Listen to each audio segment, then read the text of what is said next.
back of it, and we're cutting almost all the way through. So we end up with this little board with 70 or 80 cuts in it. Now it's held in place with vacuum. It's held in place with vacuum Sucked on down. there. So It's of course, sucked if you up. cut through, you would release the vacuum. It Yeah. would fall off. So the paper, so you don't cut all the way through. That way it's held in place. So you've got all these beautiful little pieces that are perfectly accurate, except they're all stuck together. So now we just sand the back off it. They're running in. Other defects I'm seeing from the inside, there's not a whole lot from knots. There's one small one here that's dying off. But if you guys look, the face here, right in here we got a pitch line we found out when we cut into the block. So we'll get a piece of brace on the outside. Then we'll get one small top on the inside. And you can see that pitch line continues all the way around. That's something you won't see all the way in, but once you have the block cut up, you'll be able to notice it on the face. So that's just this half of the log. But then you go over to this section here, and you can see it's a lot clearer.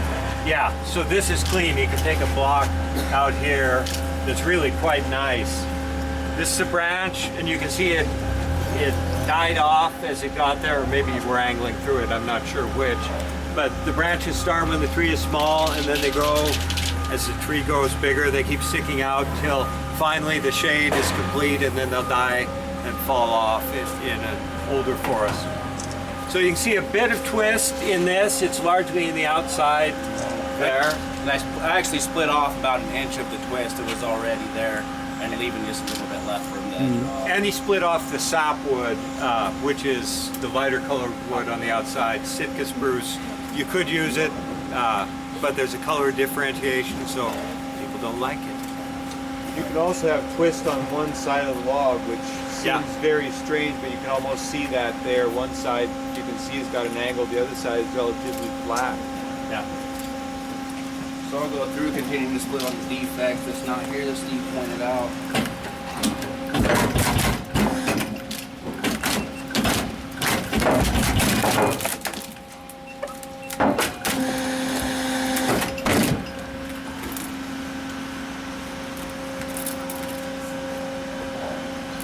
So he's got to be thinking all the time. He's cutting the blocks in sequence from the butt of the tree up the tree, so he's memorizing the defects in this particular tree, in that half of the tree, so forth.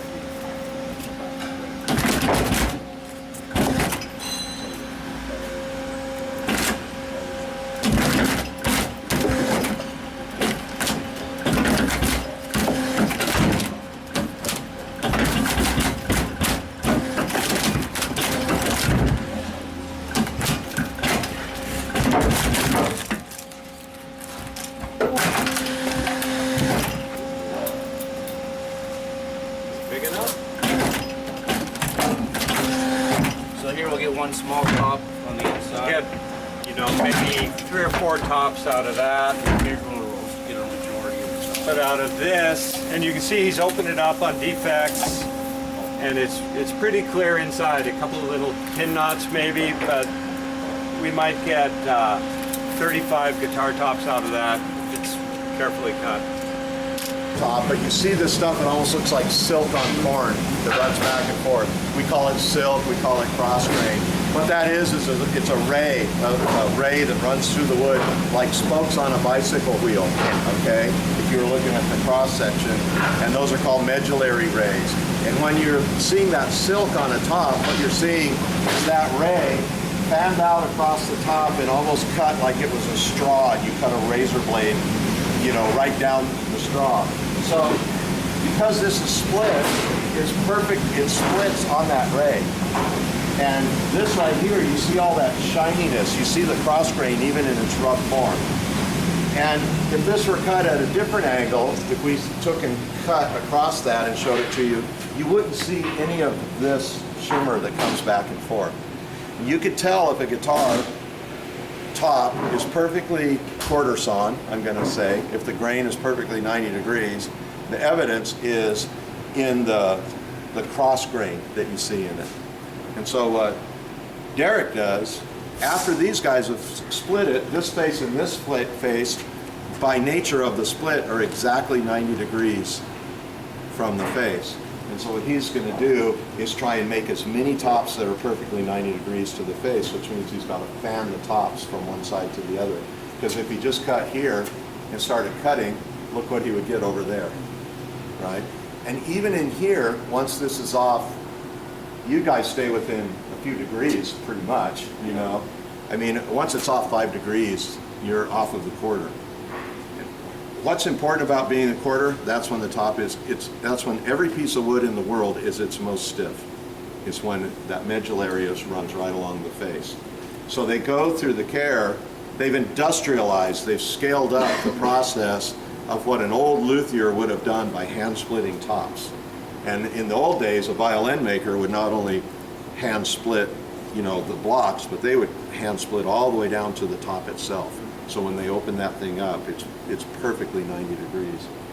And the interesting thing about industries is sometimes it comes down to one person. And I've always find this, Derek has made every decision on every guitar top that's been made in the United States for the last, I don't know, 10, 12, 15 years.